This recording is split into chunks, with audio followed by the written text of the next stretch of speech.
الحمد لله نحمده ونستعينه ونستغفره ونؤمن به ونتوكل عليه ونعوذ بالله من شرور أنفسنا ومن سيئات أعمالنا من يهده الله فلا مضل له ومن يضلله فلا هادي له ونشهد أن لا إله إلا الله وحده لا شريك له ونشهد أن سيدنا ومولانا محمدًا عبده ورسوله أما بعد فأعوذ بالله من الشيطان الرجيم بسم الله الرحمن الرحيم يا نساء النبي لستن كأحد من النساء إن اتقيتن فلا تخضعن بالقول فيطمع الذي في قلبه مرض وقلن قولا معروفا وقرن في بيوتكن ولا تبرجن تبرج الجاهلية الأولى وأقمنا الصلاة وآتينا الزكاة وأطعنا الله ورسوله إنما يريد الله ليذهب عنكم الرجس أهل البيت ويطهركم تطهيرا واذكرن ما يتلى في بيوتكن من آيات الله والحكمة إن الله كان لطيفا خبيرا وقال النبي صلى الله عليه وسلم أحب الله لما يغضوكم من نعمه وأحبوني بحب الله وأحبوا أهل بيتي لحبي رواه الترمذي أو كما قال النبي صلى الله عليه وسلم. قرآن میں دیکھتا ہوں میں تطہیر اہل بیت، قرآن میں دیکھتا ہوں میں تطہیر اہل بیت، کیسے نہ میرے دل میں ہو توقیر اہل بیت. حضرت حسن کی صلح پسندی گواہ ہے، حضرت حسن کی صلح پسندی گواہ ہے، اس پر کی بے مثال ہے تدبیر اہل بیت. اے آفتاب طیبہ تیرے فیض نور سے،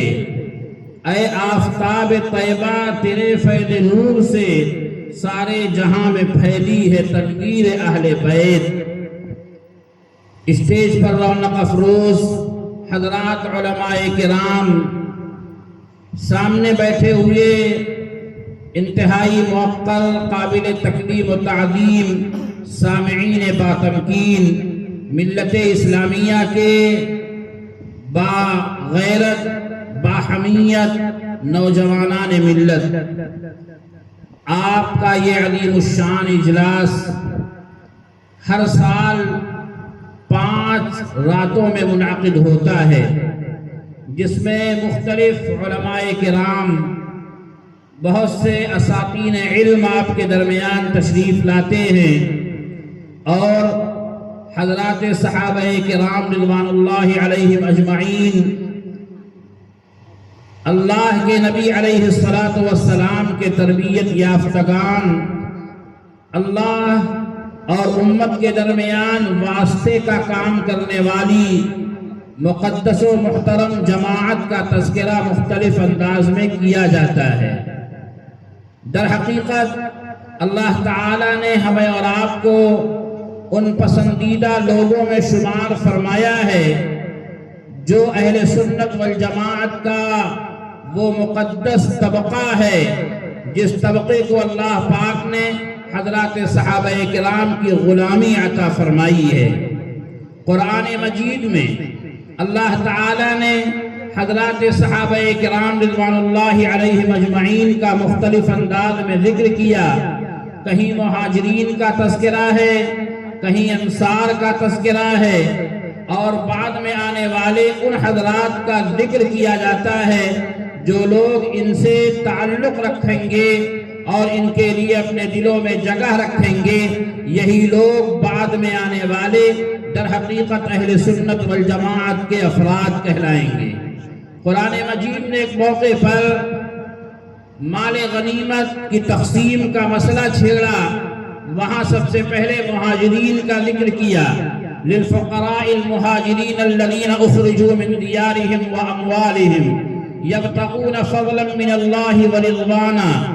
اللہ پاک نے اس کے بعد انصار کا تذکرہ چھیڑا اور فرمایا والذین تبوؤا الدار والایمان من قبلہم یحبون من ہاجر الیہم، یعنی مہاجرین اور انصار یہ ایمان والی جماعت کے افراد ہیں، لیکن اسی پر بس نہیں کیا بلکہ اللہ پاک نے بعد میں آنے والے 1400 سال کے بعد موجود آج کے افراد اور قیامت تک آنے والے لوگوں کے درمیان ایک طبقے کا اور ذکر کیا جو غلامی صحابہ کی دولت سے مالا مال ہو کر در حقیقت مسلمان جماعت کا حصہ قرار پائے گی۔ اللہ نے فرمایا والذین جاؤوا من بعدہم، صحابہ کرام کے اس دنیا سے گزر جانے کے بعد ایک جماعت دنیا میں آئے گی، والذین جاؤوا من بعدہم یقولون ربنا اغفر لنا ولاخواننا الذین سبقونا بالایمان، اور وہ اپنی دعاؤں میں یہ کہا کریں گے پروردگار عالم ہماری بھی مغفرت فرمائیے اور ہمارے جو بھائی ہم سے پہلے جا چکے ہیں یعنی مہاجرین اور انصار ان کی بھی مغفرت فرمائیے۔ پروردگار عالم نے ان تینوں جماعتوں کا تذکرہ کرنے کے بعد پھر اپنا اعلان اس طرح ہمیں اور آپ کو سنایا، یہ تینوں جماعت وہ جماعت ہے جو اللہ رب العالمین کے دربار میں مغفرت کے تمغے سے اور مغفرت کی سند سے نوازی گئی۔ میرے بھائیوں، لہذا ان آیات مبارکہ اور قرآن مجید کے ہر صفحے پر بکھری ہوئی آیات کی وجہ سے اہل سنت والجماعت کا یہ عقیدہ ہے کہ اس دنیا میں انسانی جماعت میں انبیاء کرام علیہم السلام کا ہر فرد اللہ کا منتخب اور نمائندہ ہے، لیکن انبیاء کرام علیہم السلام کے بعد اس دنیا میں سب سے مقدس، سب سے محترم، سب سے زیادہ تقوی اور للہیت کا مجسم نمونہ بننے والی جماعت صحابہ ہے، جن کے بارے میں اللہ پاک نے کہیں فرمایا اولئک ھم المفلحون، یہ کامیاب لوگ ہیں، کہیں فرمایا اولئک ھم الراشدون، یہ ہدایت یاب لوگ ہیں، کہیں فرمایا اولئک کتب فی قلوبہم الایمان، یہ وہ لوگ ہیں جن کے دلوں پر اللہ نے ایمان کو لکھ دیا ہے، یہ ایمان سوچتے بھی ہیں اور ایمان بولتے بھی ہیں۔ یہی وہ جماعت صحابہ ہے جس کے بارے میں اللہ پاک نے اس طرح فرمایا وَلَكِنَّ اللَّهَ حَبَّبَ إِلَيْكُمُ الْإِيمَانَ وَزَيَّنَهُ فِي قُلُوبِكُمْ وَكَرَّهَ إِلَيْكُمُ الْكُفْرَ وَالْفُسُوقَ وَالْعِصْيَانَ، اللہ پاک نے ان کے دلوں کو ایمان کے لیے اس قدر پسند کیا ہے کہ ایمان اور ایمانی اعمال ہی انہیں اچھے لگتے ہیں، کفر، نافرمانی اور گناہ سے انہیں شدید نفرت ہے۔ اور پھر پروردگار عالم نے فرمایا یہ جماعت صحابہ کا ہر فرد جو ایمان کی طرف لپکتا ہے، ایمانی اعمال سے پیار کرتا ہے، گناہ سے نفرت کرتا ہے، ان پر اللہ کا خصوصی فضل ہے اور یہ اللہ کے رحمت کے خصوصی حقدار ہیں۔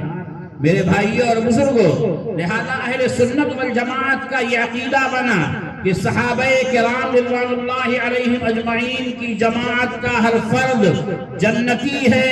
ہر فرد مؤمن ہے، ہر فرد عادل ہے، ہر فرد اللہ رب العالمین کا پسندیدہ ہے۔ اس دنیا میں جماعت صحابہ انبیاء کرام علیہم السلام کے بعد وہ جماعت ہے کہ انبیاء کی جماعت کو اللہ نے معصوم بنایا کہ ان سے گناہ ہو نہیں سکتا، اور جماعت صحابہ کو اللہ نے محفوظ بنایا کہ اگر کسی فرد سے کوئی گناہ ہو گیا تو اللہ تعالیٰ اس گناہ پر انہیں باقی نہیں رکھیں گے، بلکہ ادھر گناہ ہوا اگر کسی سے تو دوسرے ہی لمحہ ان کے زبان پر اللہ رب العالمین کے دربار میں ذکر اور توبہ کے الفاظ آئیں گے۔ پروردگار عالم نے گواہی دی والذین اذا فعلوا فاحشة او ظلموا انفسهم ذکروا اللہ فاستغفروا لذنوبهم ومن یغفر الذنوب الا اللہ، ان سے کوئی چھوٹا یا بڑا گناہ اگر ہو گیا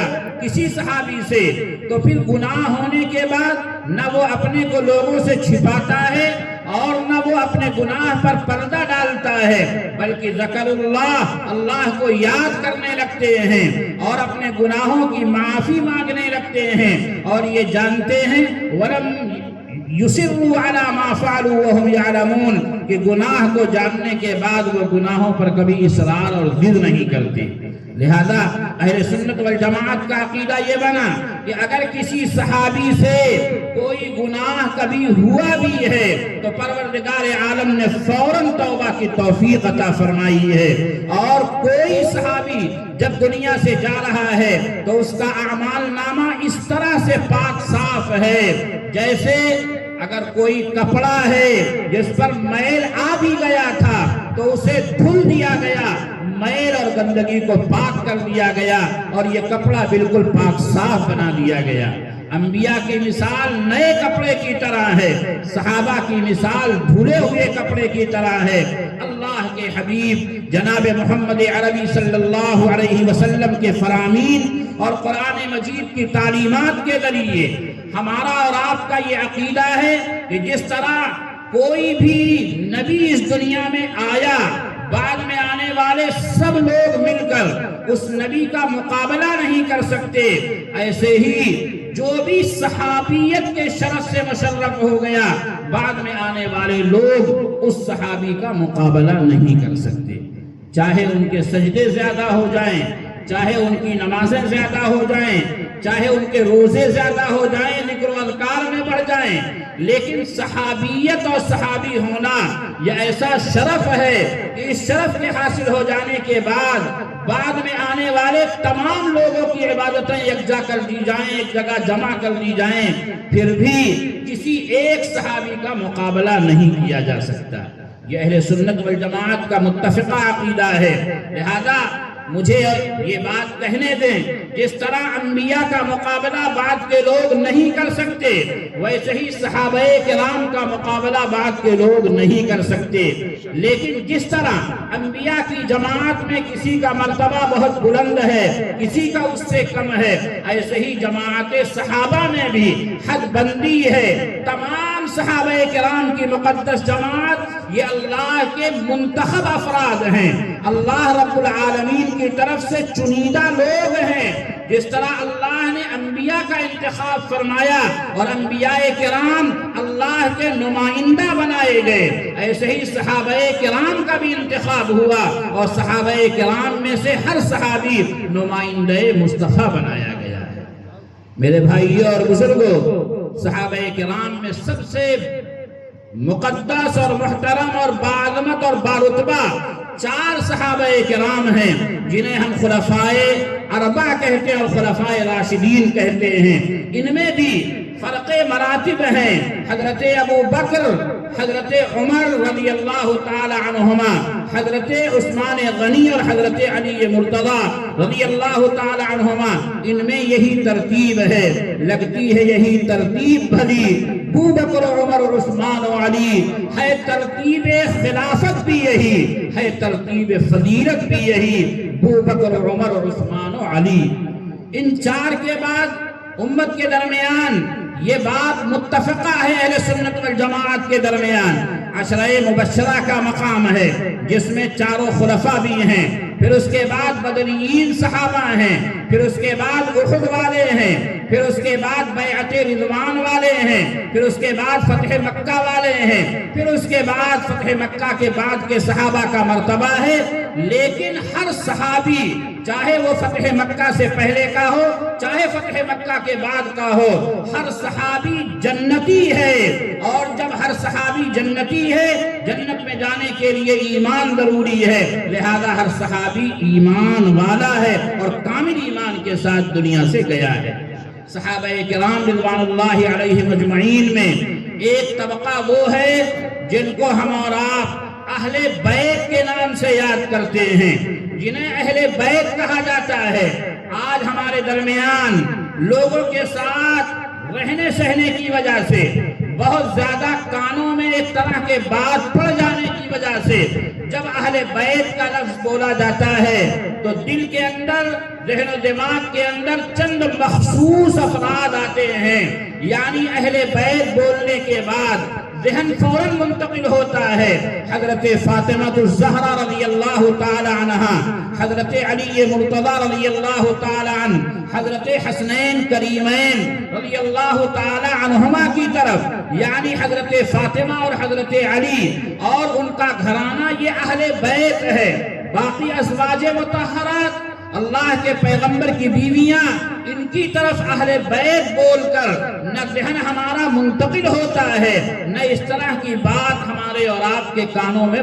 پڑتی ہے، نہ اس پر بہت زیادہ ہم اور آپ گفتگو کرتے اور سنتے ہیں۔ حقیقت یہ ہے کہ قرآن مجید میں جہاں لفظ اہل بیت کا ذکر آیا ہے، اس کا پہلا مصداق اور اہل بیت کے پہلے افراد در حقیقت نبی پاک علیہ السلام کی بیویاں ہیں۔ پھر اللہ کے نبی علیہ السلام کی دعاؤں کی بدولت اللہ پاک نے اس فیض کو آگے بڑھایا اور حضرت علی مرتضی، حضرت فاطمہ الزہرا اور حضرت حسن و حسین رضی اللہ تعالی عنہما کو بھی اہل بیت میں ہونے کا شرف عطا کیا گیا۔ لیکن اہل بیت کے اول مصداق، اہل بیت کی پہلی مصداق نبی پاک علیہ السلام کی ازواج مطہرات ہیں۔ یہ بات قرآن مجید میں اللہ تعالیٰ نے تفصیل سے بیان فرمائی۔ قرآن نے جہاں آیت تطہیر کا ذکر کیا، اس سے پہلے خطاب کرتے ہوئے اللہ کے پیغمبر علیہ السلام کی بیویوں کو پکارا گیا، یا نساء النبی لستن کاحد من النساء، اے نبی کی بیویوں تم عام عورتوں کی طرح نہیں ہو، تمہارا مقام بہت بلند ہے، اتنا بلند ہے کہ اللہ تعالیٰ نے اپنے آخری محبوب، اپنے آخری حبیب جناب محمد عربی صلی اللہ علیہ وسلم کو جس طرح تمام چیزیں منتخب فرما کر دی ہیں، قرآن دیا تمام کتابوں میں اعلیٰ، کعبہ دیا بیت المقدس اور دوسرے قبلوں کے مقابلے میں سب سے اعلیٰ، جماعت دیا جماعت صحابہ، ایسے ہی بیوی عطا فرمائی تو ازواج مطہرات کی شکل میں انسانی خواتین کی جماعت میں سب سے مقدس اور سب سے محترم۔ یہی وجہ ہے کہ جب چند ناپاک لوگوں نے امی حضرت عائشہ صدیقہ رضی اللہ تعالی عنہا کی طرف ایک غلط بات منسوب کیا تو حضرت عمر رضی اللہ تعالی عنہ نے فرمایا، جن کی زبان پر بھی اللہ نے حق جاری کیا، جو سوچتے بھی حق ہیں اور بولتے بھی حق ہیں، جن کی زبان سے اللہ کا فرشتہ گویا کی بات کرتا ہے، یہ بات حضرت علی کرم اللہ وجہ کہتے ہیں کہ ہم یہ سمجھتے تھے کہ ان السکینۃ تنطق علی لسان عمر، سکینہ نامی فرشتہ حضرت عمر کی زبان سے بولتا ہے۔ یہ حضرت علی کا فرمان اللہ کے پیغمبر سے جناب محمد عربی صلی اللہ علیہ وسلم کے اس غلام حضرت عمر بن خطاب رضی اللہ تعالیٰ عنہ نے فرمایا، اے اللہ کے نبی علیہ السلام، حضرت عائشہ سے شادی آپ نے خود کیا تھا یا کسی نے کرایا؟ اللہ کے نبی علیہ السلام نے فرمایا، جبریل پیغام لے کر آتے تھے، جبریل ریشم کے کپڑوں میں تصویر لیے آئے، مجھے کھول کر دکھایا، عائشہ کی صورت دکھائی گئی اور مجھ سے کہا گیا، اے اللہ کے پیغمبر، یہ دنیا میں بھی آپ کی بیوی رہیں گی اور جنت میں بھی آپ کی شریکہ حیات بنائی جائیں گی۔ یہ شادی میں نے خود سے نہیں، اللہ کے وحی کی بنیاد پر کیا ہے۔ حضرت عمر رضی اللہ تعالیٰ نے کہا تھا، جو اللہ آپ کے جوتے میں گندگی برداشت نہیں کر سکتا،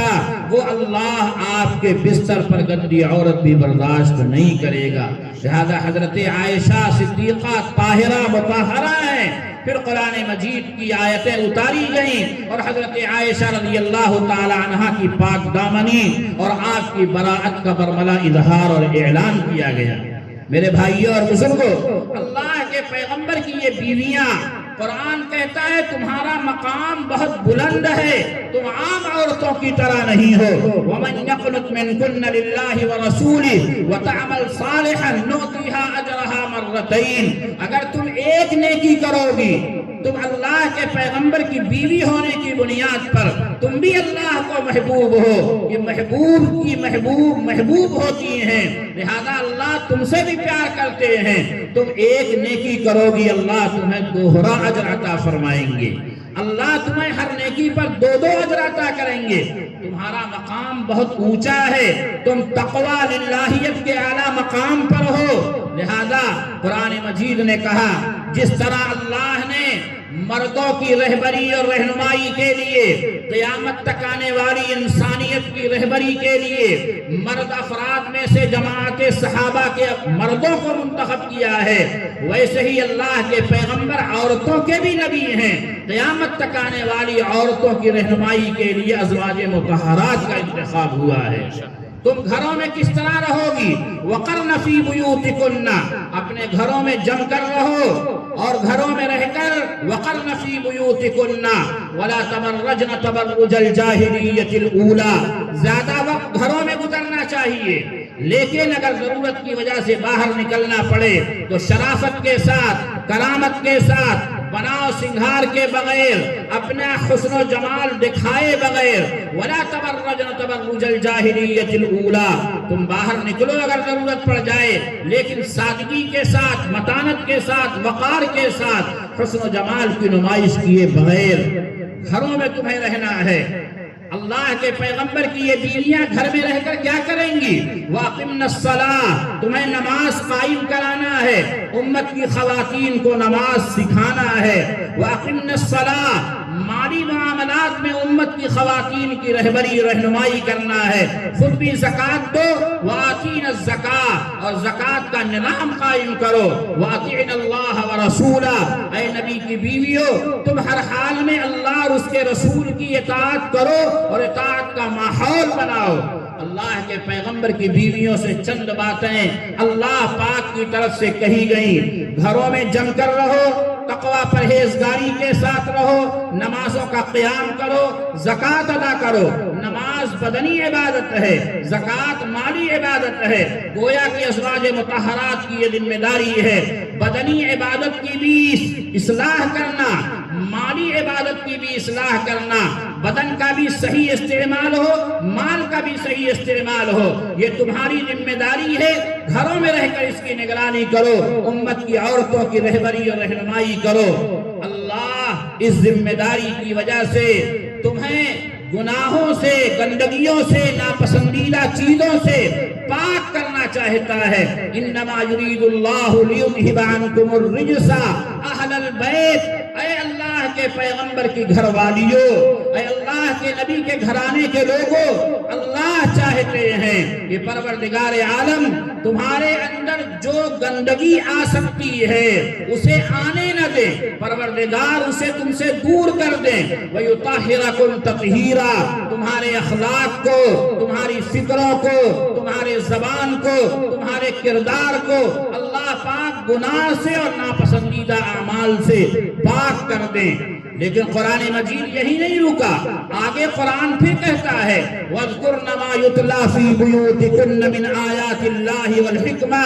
اپنے گھروں کے اندر اللہ رب العالمین کے کتاب کی آیات، نبی پاک صلی اللہ علیہ وسلم کی مبارک احادیث کا تذکرہ کرو، خود بھی ذکر کرو، یاد کرو، اور امت کے افراد، امت کے مرد اور خاص طور پر امت کی عورتوں کے درمیان ان کا ذکر کرو۔ میرے بھائیوں اور بزرگوں، آپ قرآن مجید پڑھیے، آپ عربی زبان سے اگر ذرا سی بھی انسیت رکھتے ہیں تو آپ دیکھیں گے قرآن کا یہ بیان پورے ایک رکوع پر پھیلا ہوا ہے، پورے ایک پیج پر پھیلا ہوا ہے، اور خطاب، بات چیت کا انداز اور گفتگو کے لیے مخاطب اللہ کے پیغمبر کی بیویاں بنائی گئیں۔ آگے بھی یہی جملہ، پیچھے بھی یہی جملہ، بیچ میں انما یرید اللہ لیذھب عنکم الرجس اہل البیت کا وہ جملہ آیا جسے آیت تطہیر کہا جاتا ہے۔ آپ مجھے بتائیں پورے مضمون میں خطاب اللہ کے پیغمبر کی بیویوں سے ہو، اور جب انعام کا تذکرہ آئے تو اللہ کے نبی کی بیویاں شامل نہ ہوں، یہ انصاف کی بات نہیں ہے۔ یہی وجہ ہے کہ حضرت عبداللہ ابن عباس، حضرت اکرمہ ابن ابی جہل اور دوسرے صحابہ کرام رضوان اللہ علیہم اجمعین یہ کہا کرتے تھے اس آیت کا مصداق صرف اللہ کے پیغمبر علیہ السلام کی بیویاں ہیں۔ اس کے لیے وہ کہتے تھے ہم ہر ایک سے مباہرہ کر لینے کو تیار ہیں کہ آیت تطہیر کا مصداق اللہ کے نبی کی بیویاں ہیں۔ لیکن چونکہ انعام بڑا تھا اور اللہ رب العالمین کی رحمت بارش کی طرح برس رہی تھی کہ اللہ رب العالمین نبی کے گھر کے لوگوں سے ہر طرح کی گندگی دور کر دینے کا وعدہ فرما رہے ہیں، انہیں اخلاق اور کردار، زبان اور عمل کے ذریعے سے پاک کرنے کا ایک ارادہ ظاہر فرما رہے ہیں، اور اللہ کے ارادے کو کوئی روک نہیں سکتا، یعنی یہ ارادہ پورا ہو کر رہے گا۔ لہذا اللہ کے نبی علیہ السلام کی خواہش ہوئی، اللہ کے نبی کی تمنا ہوئی کہ اللہ کی رحمت کی اس بہتی ہوئی دریا میں صرف میری بیویاں ہی نہ رہیں بلکہ میرے خاندان کے دوسرے افراد بھی شامل کیے جائیں۔ چنانچہ یہ آیت جب نازل ہوئی، حضرت ام سلمہ رضی اللہ تعالی عنہا کا مکان ہے، اللہ کے پیغمبر کی وہ بیوی ہیں، اللہ کے نبی علیہ السلام نے حضرت فاطمہ الزہرا رضی اللہ تعالی عنہا کو بلوایا، حضرت علی کرم اللہ وجہ بلائے گئے، حضرات حسنین کریمین بلائے گئے، اللہ کے پیغمبر نے ان پر ایک چادر ڈالی اور پھر اللہ سے دعا کرنے لگے،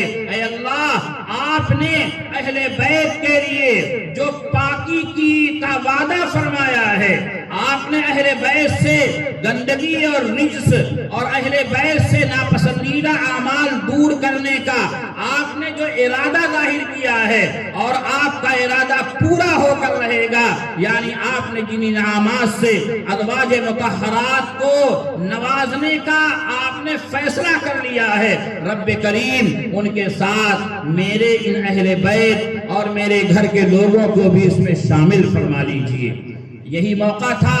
کہ اللہ کے پیغمبر کی بیوی حضرت ام سلمہ ایک کونا پکڑ کر اس چادر میں آنا چاہتی ہیں، اللہ کے نبی نے فرمایا چادر چھوڑ دو، انہوں نے کہا یا رسول اللہ صلی اللہ علیہ وسلم اس دعا میں بھی شامل ہو جاؤں۔ آپ دعا کر رہے ہیں اللہم ہؤلاء اہل بیتی، اللہم ہؤلاء اہل بیتی، اے اللہ یہ بھی میرے اہل بیت ہیں،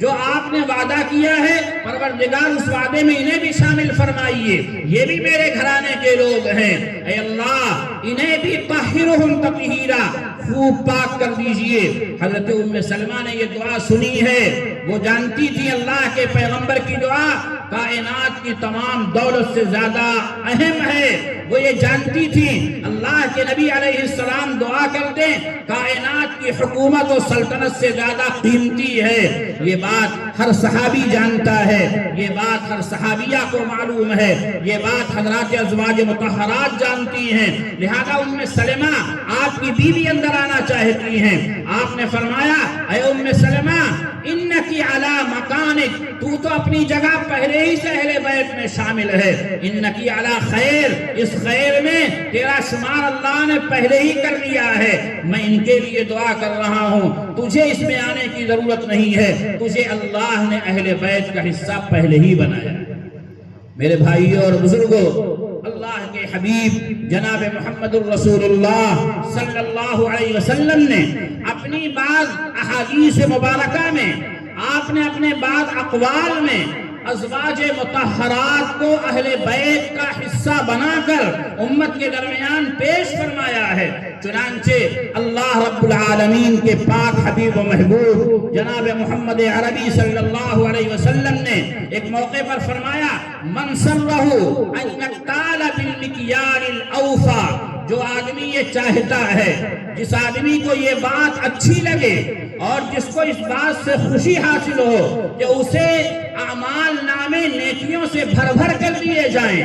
اس کا نیکیوں کا پلڑا پوری نیکیوں سے بھرا ہوا ہو، اس کے ایک ایک عمل کو اللہ کے ہاں پورے بدلے کے طور پر پیش کیا جائے اور قبول کیا جائے، تو اس کے لیے ضروری ہے کہ وہ میری اہل بیت پر، میرے اہل بیت پر درود و سلام کا نذرانہ پیش کرے۔ پھر آپ نے فرمایا اذا صلی علیہ، جب تم میں سے کوئی سلام اور صلات اور درود پیش کرے فَلْيَقُلْ تو اسے یہ بات کہنی چاہیے، اس طرح کا جملہ ادا کرنا چاہیے، اللہم صلی علی محمد النبی، اے اللہ درود نازل فرما محمد صلی اللہ علیہ وسلم پر جو اللہ کے نبی ہیں۔ اس جملے کے بعد اسی حدیث مبارکہ میں آپ نے فرمایا وَأَزْوَاجِهِ أُمَّهَاتِ الْمُؤْمِنِينَ، اور اسے یہ کہنا چاہیے اے اللہ درود نازل فرما، سلام نازل فرما محمد صلی اللہ علیہ وسلم پر اور ان کی بیویوں پر جو امہات المؤمنین ہیں۔ یہ اللہ کے پیغمبر علیہ السلام کی حدیث ہے۔ امام ابو داؤد رحمت اللہ تعالی علیہ نے اپنی صحیح مسند ابی داؤد میں اس حدیث کو نقل کیا ہے کہ پیارے آقا نے فرمایا جب تم درود بھیجو مجھ پر تو اس طرح درود بھیجو کہ تم کہو اے اللہ النبی الامی محمد عربی صلی اللہ علیہ وسلم جو نبی ہیں ان پر بھی درود بھیجئے، وَأَزْوَاجِهِ أُمَّهَاتِ الْمُؤْمِنِينَ، اور اللہ کے پیغمبر کی بیویوں پر بھی درود بھیجئے جو امہات المؤمنین ہیں، وَذُرِّيَّتِهِ وَأَهْلِ بَيْتِهِ، اور ان کی ذریت پر بھی بھیجئے یعنی ان کے اہل بیت پر درود نازل فرمائیے۔ میرے بھائیوں اور بزرگوں، آپ اندازہ لگائیں اللہ کے نبی علیہ السلام کہہ رہے ہیں جس کو اس بات سے خوشی ہوتی ہے کہ کل اللہ کے دربار میں اسے اعمال کا بدلہ پورا پورا دیا جائے اور اس کے اعمال نامے نیکیوں سے بھرے ہوئے ہوں، گناہوں کا اس میں گزر نہ ہو، اور جب اعمال تولے جائیں تو نیکیوں کا پلڑا پوری طرح اعمال سے بھرا ہو، تو وہ مجھ پر بھی درود بھیجے اور میری بیویوں پر بھی درود بھیجے جو اہل بیت ہیں اور جو امہات المؤمنین ہیں، جو تمام ایمان والوں کی مائیں ہیں۔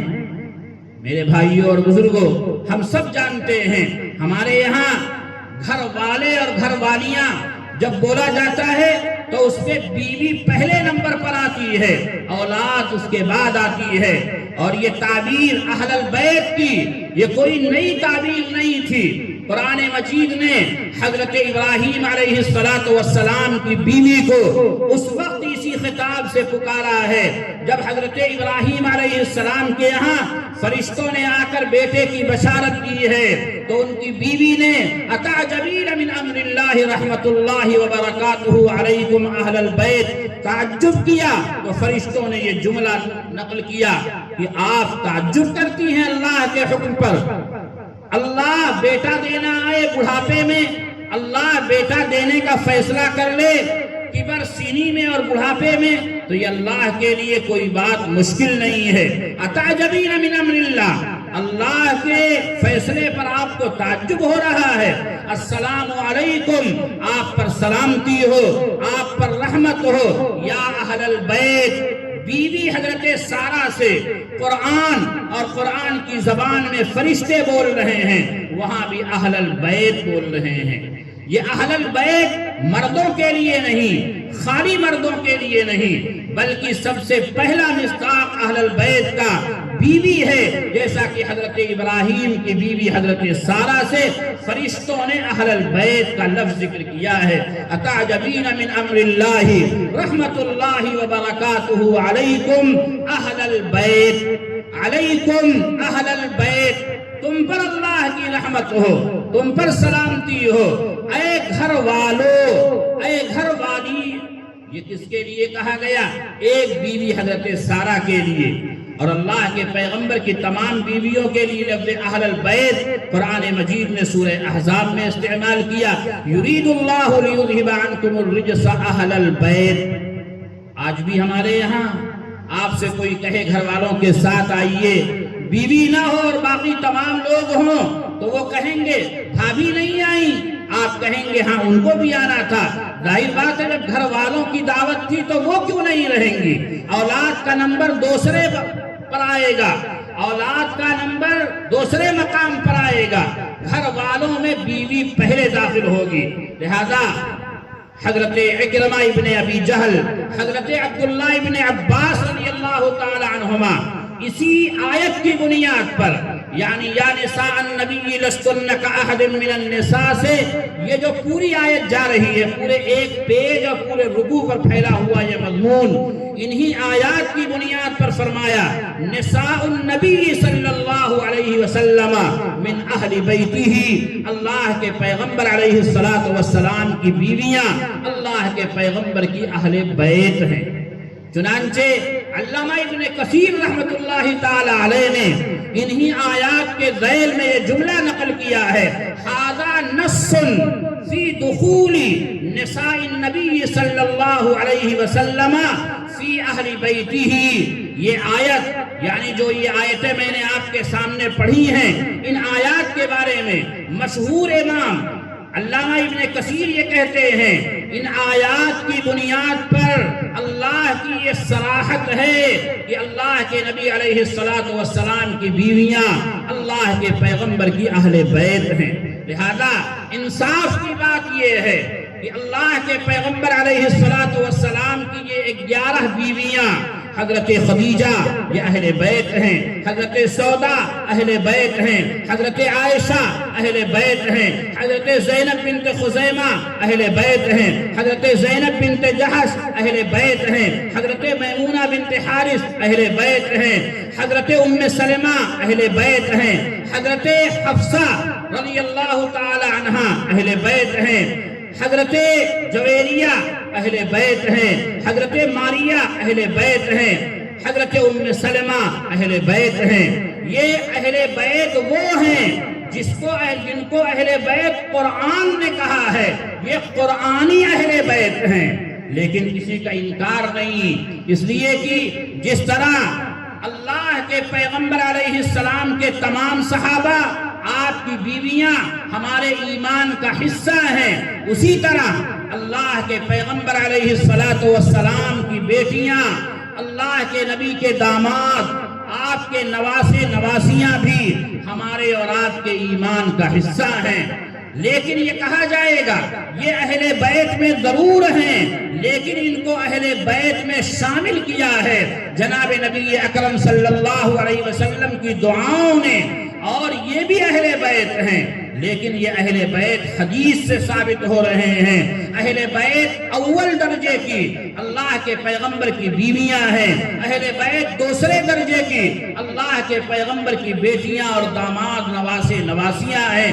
تیسرے نمبر کے اہل بیت وہ لوگ ہیں جو اللہ کے نبی علیہ السلام کے گھرانے کے تو نہیں ہیں، مگر اللہ کے نبی نے انہیں بھی کہا یہ میرے اہل بیت ہیں۔ جیسے ایک موقع پر حضرت سلمان فارسی کے بارے میں فرمایا سلمان منا اہل البیت، سلمان ہمارے اہل بیت میں سے ہیں۔ انہیں بھی اللہ کے نبی نے اہل بیت کہا ہے، لہذا زبان نبوت نے جب انہیں اہل بیت کہہ دیا تو اہل بیت میں یہ بیوی اور اولاد کی طرح تو اہل بیت نہیں ہوں گے، لیکن انما یرید اللہ لیذھب عنکم الرجس کی جو فضیلت ہے اور اللہ کا جو وعدہ ہے انشاءاللہ حضرت سلمان فارسی کے حق میں بھی اسے اللہ پورا فرمائے،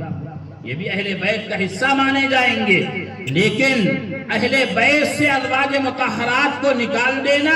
یہ در حقیقت قرآن پر صریح زیادتی ہے۔ اہل بیت میں ازواج مطہرات یہ اول درجے میں ہیں، حضرت خدیجہ الکبریٰ یہ اہل بیت ہیں، حضرت عائشہ صدیقہ یہ اہل بیت ہیں، اور کیوں نہ اہل بیت ہوں، کیوں نہ اہل بیت ہوں، اللہ تعالیٰ نے حضرت عائشہ رضی اللہ تعالی عنہا کا انتخاب ہی اس لیے فرمایا تھا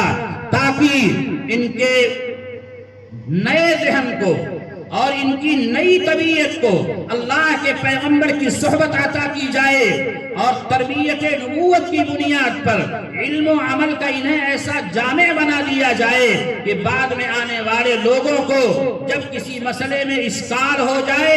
مرد اپنا دماغ لگا کر تھک جائیں تو امی عائشہ رضی اللہ تعالی عنہ اس مسئلے کو حل فرما دیں۔ چنانچہ حضرت ابو سعید خدری رضی اللہ تعالیٰ عنہ فرماتے ہیں ما اشکل علینا حدیث، اللہ کے پیغمبر علیہ السلام کی کوئی بھی حدیث، شریعت کا کوئی بھی مسئلہ جب ہمارے پاس لا ینحل ہو جاتا، ہمارے پاس مشکل ہو جاتا، ہم سر دھنتے اور سر کھپاتے لیکن کسی نتیجے پر نہ پہنچتے۔ حضرت عائشہ رضی اللہ تعالی عنہا کی خدمت میں پہنچتے، حضرت عائشہ اس مسئلے کو چٹکیوں میں حل کیا کرتی تھی۔ بعض مسائل ایسے تھے، اللہ کے نبی علیہ السلام نے ایک موقع پر کہا تھا قربانی کا گوشت 3 دن استعمال کیا جائے، 3 دن استعمال کیا جائے۔ یہ بات حضرت عبداللہ ابن عباس بھی کہہ رہے ہیں، یہی بات حضرت ابو ہریرہ بھی کہہ رہے ہیں۔ حضرت عائشہ رضی اللہ تعالیٰ عنہ کو معلوم ہوا، انہوں نے صحابہ کرام کی ایک جماعت کو بلایا، یہ معلمہ کائنات ہیں، اللہ کے پیغمبر کی یہ بیوی معلمہ صحابہ ہیں۔ صحابہ کرام میں 100 لوگ تقریباً ایسے ہیں، کچھ تابعین بھی ہیں جو بلا واسطہ بغیر کسی واسطے کے حضرت عائشہ صدیقہ رضی اللہ تعالی عنہا کے شاگرد ہیں اور آپ کے طالب علم ہیں۔ ان میں حضرت عبداللہ ابن عباس بھی ہیں، حضرت عروہ ابن زبیر بھی ہیں، حضرت عکرمہ بھی ہیں، اور تابعین میں سید التابعین حضرت سعید ابن المسیب رحمت اللہ تعالی علیہ، یہ حضرت عائشہ رضی اللہ تعالی عنہا کے بڑے درجے کے شاگردوں میں ہیں۔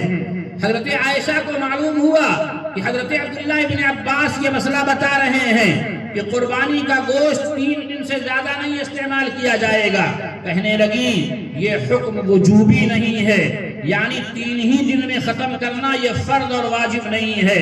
اگر سماج میں بھوکے لوگ ہوں اور آپ گوشت کو فریزر کر دیں، سماج میں کچھ غریب لوگ ہوں جنہیں قربانی کا گوشت نہ ملا ہو اور آپ اسٹور کر دیں، یہ بات اللہ کے پیغمبر منع کر رہے ہیں، ایسا نہیں ہونا چاہیے۔ لیکن اگر لوگوں کے یہاں گوشت پہنچ گیا، آپ کے پاس موجود ہے، تو آپ 3 دن سے زائد گوشت کا استعمال کریں، یہ آپ کے لیے بالکل جائز ہے، ناجائز اور حرام نہیں ہے۔ پھر آپ نے فرمایا یہ حکم مستحب ہے کہ اپنی قربانی کا گوشت آپ بھی 3 دن استعمال کریں، اور ان 3 دنوں میں حاجت مند اور ضرورت مند اور دوست و احباب کے ہاں تقسیم کریں تاکہ اس گوشت کا فائدہ عام ہو جائے۔ یہ مسئلہ حضرت عائشہ نے بتایا۔ لوگ احادیث مبارکہ ذکر کیا کرتے تھے، حضرت عائشہ میں ایک شان یہ تھی جب وہ کوئی حدیث ذکر کرتی تو اس کا پس منظر بھی بیان کرتی تھی۔ چنانچہ حضرت ابو ہریرہ رضی اللہ تعالیٰ عنہ ایک حدیث بیان کرتے ہیں، اللہ کے نبی علیہ السلام نے فرمایا جمعہ کے دن غسل کرنا چاہیے۔ حضرت عائشہ کہتی ہیں رضی اللہ تعالیٰ عنہ، باغ جنت کی اندریبہ، حبیب خدا کی حبیبہ، طاہرہ مطہرہ صدیقہ، اللہ کے پیغمبر علیہ السلام کی محبوبہ، پیارے آقا سے کسی نے پوچھا آپ سب سے زیادہ محبت کس سے کہتے ہیں؟ آپ نے نام لے کر کہا عائشہ سے۔ پھر کسی نے پوچھا مردوں میں؟ آپ نے فرمایا عائشہ کے ابا سے۔ آپ اندازہ لگائیں ابو بکر بھی تو کہہ سکتے تھے، لیکن حضرت عائشہ کا نام 2 مرتبہ لیا آپ نے۔ کیوں؟ جس سے محبت ہوتی ہے اس کا ذکر بار بار کیا جاتا ہے، اس میں بھی لذت ہے۔ اللہ کے پیغمبر علیہ السلام کے مزاج کو سمجھتی تھی۔ حضرت عائشہ رضی اللہ تعالی عنہا نے اس حدیث کا پس منظر بیان کیا اور پھر حدیث بیان فرمائی۔ لوگ مدینہ پاک میں محنت کش تھے، کچھ لوگ بازاروں میں ہوتے، کچھ لوگ اپنے کھیتوں میں ہوتے، جمعہ کی اذان ہو جاتی اور وہیں سے مسجد چلے جاتے، افراد زیادہ ہو جاتے، مسجد تنگ تھی تو بدن کی بدبو کی وجہ سے ماحول مقدر ہو جاتا۔ اللہ کے نبی علیہ السلام نے فرمایا چونکہ کئی مسجدوں کے لوگ جمع ہوتے ہیں اس لیے جمعہ کے دن لوگ غسل کر کے آیا کریں۔ یہ حضرت عائشہ کا مزاج ہے، مزاج نبوت سمجھتی ہیں۔ یہ اہل بیت ہیں حضرت عائشہ رضی اللہ تعالی عنہا۔ حضرت ام سلمہ یہ اہل بیت ہیں، اللہ کے پیغمبر کی بیوی ہیں، ماحول سمجھتی ہیں۔ صلح حدیبیہ کا موقع ہے، اللہ کے نبی علیہ السلام کو روک دیا گیا۔ اللہ کے نبی نے فرمایا کہ اس سال عمرہ نہیں کریں گے، آئندہ سال آئیں گے، سب لوگ اپنے اپنے جانور ذبح کر دیں۔ ابھی لوگ تیار نہیں ہو رہے ہیں، لوگوں کی تمنا ہے کہ ہم حرم محترم جائیں گے، اپنا وطن چھوڑ کر گئے تھے، کئی سال کے بعد واپس آئے ہیں، تمنا ہے اللہ کا گھر دیکھیں گے، طواف کریں گے اور پھر اللہ کے حضور قربانی حرم میں نظر کریں گے۔ اللہ کے نبی علیہ السلام حضرت ام سلمہ کے پاس آئے اور کہنے لگے صحابہ پر بڑا اثر ہے، میں نے کہا قربانی کا جانور ذبح کرو، ابھی کوئی تیار نہیں ہے، کوئی اٹھ نہیں رہا ہے، میں کیا کروں؟ حضرت ام سلمہ نے کہا اے اللہ کے نبی علیہ السلام آپ پریشان نہ ہو، آپ اپنا جانور قربان کریں، آپ کو دیکھ کر آپ کے جانثار خود تیار ہو جائیں گے۔ چنانچہ حضرت ام سلمہ کے اس مشورے کے بعد اللہ کے نبی علیہ السلام نے اپنے اونٹ ذبح فرمانے شروع کیے۔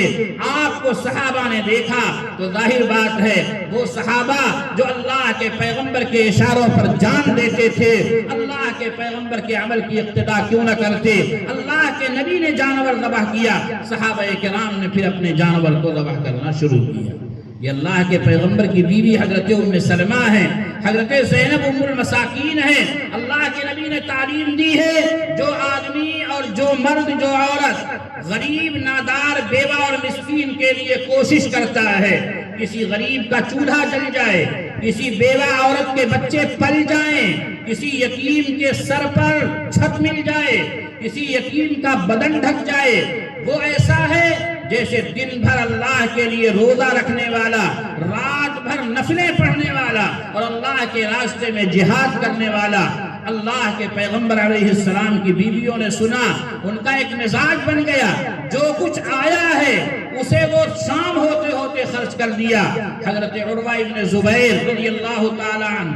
اللہ کے پیغمبر علیہ السلام کے احادیث اور آپ کی شریعت کی امین ہیں، حضرت عائشہ رضی اللہ تعالی عنہا کے بھانجے ہیں، حضرت اسماء بنت ابی بکر کے بیٹے ہیں۔ 12,000 درہم اپنی خالہ جان کے یہاں بطور نذرانہ پیش فرمایا، بطور ہدیہ پیش کیا۔ حضرت عائشہ رضی اللہ تعالی عنہا نے خادمہ بلایا اور پھر وہ درہم کے سکے ایک رکابی میں ڈالا، فلاں کو دے آؤ، وہ واپس آئی فلاں کو دے آؤ، پھر واپس آئی فلاں کو دے آؤ، اسی طرح تقسیم کرتی رہیں۔ 12,000 درہم۔ ابھی رمضان المبارک میں ہم لوگوں نے ریٹ نکالا، 60,600 کے اوپر نصاب بنا تھا، 200 درہم اس زمانے کا، آج کا 60,000 روپیہ بنا ہے۔ اب آپ اندازہ لگائیں 12,000 درہم کئی لاکھ میں نکل جائے گا، لیکن تقسیم کر رہی ہیں، سب تقسیم کر دیا۔ شام ہو گئی، خادمہ سے کہنے لگی لاؤ افطار کراؤ، آج میرا روزہ ہے۔ خادمہ نے پانی اور سوکھی روٹی لا کر رکھ دیا۔ حضرت عائشہ رضی اللہ تعالی عنہا بسم اللہ الرحمن الرحیم پڑھتی ہیں، اس پر اللہ کا شکر ادا کرتی ہیں۔ خادمہ نے کہا کاش 1 درہم بچا لیا ہوتا تو آج ہم گوشت سے افطار کر لیتے۔ حضرت عائشہ رضی اللہ تعالی عنہ نے فرمایا اب کہنے سے کیا فائدہ، جب تقسیم ہو رہا تھا اسی وقت یاد دلاتی کہ گھر میں کچھ نہیں ہے تو 1 درہم بچا لیتی۔ آپ اندازہ لگائیں اللہ کے پیغمبر کی تربیت کا اثر کیا تھا۔ گھر میں کچھ نہیں ہے، 12,000 آیا ہے تو نہ کنگن بنوانے کا شوق پیدا ہوا، نہ گلے میں ہار اور مالے کا شوق پیدا ہوا، نہ کان کے اندر کوئی جھالا اور کوئی جھمکی بن جائے اس کا شوق پیدا ہوا۔ فلاں غریب ہے اس کے یہاں چلا جائے، فلاں غریب اور یتیم ہے ان کے یہاں پہنچ جائے۔ 12,000 تقسیم کر دیا اور شام میں فاقے کے ساتھ پھر افطار کرتی ہیں اور فاقے کے ساتھ رات گزارتی ہیں۔ یہ ہے ازواج مطہرات، یہ ہیں اہل بیت جنہیں اللہ رب العالمین نے اپنے پاک نبی کی زوجیت کے لیے، اپنے پاک نبی صلی اللہ علیہ وسلم کی ترجمانی کے لیے کہ امت کی ماں اور بہنوں اور بیٹیوں کے درمیان عورتوں کے جو پیغام نبی کریم صلی اللہ علیہ وسلم نے پیش فرمائے ہیں اس کے لیے یہ بحیثیت ترجمان مصطفیٰ اور ترجمان نبوت اللہ کے پیغمبر کی طرف سے پیش کی جائیں، یہ اللہ کا انتخاب ہے۔ لہذا ازواج مطہرات میں سے ہر ایک سے محبت کرنا، یہ نبی اکرم صلی اللہ علیہ وسلم سے محبت کرنے کا حق بنتا ہے۔ پیارے آقا نے فرمایا احب اللہ، اللہ سے محبت کیا کرو۔ اللہ سے محبت کرو، لما یغدوکم من نعمہ، اس لیے کہ اللہ پاک نے تمہیں اپنی نعمتوں سے نوازا ہے، طرح طرح کی نعمتیں عطا فرمائی ہیں، اتنی نعمتیں دی ہیں گننا چاہو تو شمار نہیں کر سکتے۔ وَإِن تَعُدُّوا نِعْمَةَ اللَّهِ لَا تُحْصُوهَا، ایک پانی یہ اللہ کی ایسی نعمت ہے کہ اگر اس کی تحقیق کرنے پر آ جائیں تو کئی برس گزر گیا، آج تک پانی میں اللہ کی کتنی قدرت شامل ہے آج تک سائنسی دنیا بھی اندازہ نہیں لگا سکی۔ آج اہل سائنس یہ کہتے ہیں دنیا میں پانی کا جتنا ذخیرہ موجود ہے جو دنیا پیدا ہونے کے وقت تھا وہی آج بھی موجود ہے، وہی پانی فلٹر ہوتا ہے اور بارش کی شکل میں زمین میں آتا ہے، پھر اس کے بعد ہوائیں اور دھوپ ان پانیوں کو بخارات کی شکل میں اڑاتی ہیں، سمندر سے یہ پانی اڑائے جاتے ہیں، اوپر لے جا کر فلٹر کیا جاتا ہے، پھر بادل کی شکل میں ان پانیوں کو اسٹور کیا جاتا ہے، پھر بارش کی شکل میں جہاں اللہ چاہتے ہیں ان پانیوں کو پہنچا دیتے ہیں۔ جن پانی کی ضرورت تھی پروردگار نے تالاب میں روک دیا، فوری ضرورت تھی پروردگار نے کھیت میں روک دیا، باقی جو پانی سال بھر ضرورت تھی اسے اللہ رب العالمین نے زمین کی نسوں کے ذریعے سے نیچے اتار کر زمین کی نسوں میں محفوظ کر دیا، اور پانی اگر جمع رہے رکا رہے تو خراب ہو جائے، اندر اللہ تعالیٰ نے سوتے بہا دیے تاکہ یہ پانی چلتا رہے اور خراب ہونے سے محفوظ رہے۔ ایک پانی پر اگر غور کریں، افرأیتم الماء الذی تشربون اانتم انزلتموہ من المزن ام نحن المنزلون، جو پانی تم پیتے ہو غور کرتے ہو یہ کہاں سے آ رہا ہے؟ یہ پانی تم آسمان سے اتار رہے ہو؟ اللہ کہتے ہیں یہ ہم اتارنے والے ہیں۔ اگر اس پانی کو ہم کھارا بنا دیں بتاؤ کون ہے جو اس پانی کو میٹھا بنائے؟ لیکن تم اللہ رب العالمین کا شکر کم ادا کرتے ہو۔ میرے بھائیوں اور بزرگوں، اللہ نے بے شمار نعمتیں دی، لہذا اللہ کے نبی کہتے ہیں اللہ سے محبت کیا کرو۔ وَأَحِبُّونِي بِحُبِّ اللَّهِ، اور چونکہ اللہ مجھ سے محبت کرتے ہیں، اللہ نے مجھے خاتم النبیین بنایا، اللہ نے مجھے امام المرسلین بنایا، اللہ نے مجھے شفیع المذنبین بنایا، اللہ نے مجھے ترجمان انبیاء بنایا، اللہ نے مجھے شافع محشر بنایا، اللہ نے اپنے خصوصی تمغے اور امتیازات مجھے عطا فرمائے ہیں، لہذا میں اللہ کا محبوب ہوں، اس لیے تمہاری ذمہ داری ہے کہ تم مجھ سے محبت کرو، اور جب تم مجھ سے محبت کرتے ہو اور مجھ سے محبت کا دعویٰ رکھتے ہو تو پھر میری محبت کا تقاضا یہ ہے کہ تم میرے اہل بیت سے محبت کرو، اور اہل بیت میں ازواج مطہرات پہلے درجے میں آئیں گی، لہذا ازواج مطہرات سے محبت کرنا یہ محبت رسول کے لیے ضروری ہے، اور محبت رسول کا تقاضا ہے کہ اللہ کے پیغمبر کی ایک ایک بیوی سے محبت کی جائے، ان کی تعظیم دلوں میں بیٹھائی جائے، ان کا احترام کے ساتھ تذکرہ کیا جائے، ان کی عظمت اور بزرگی کا اعتراف کیا جائے۔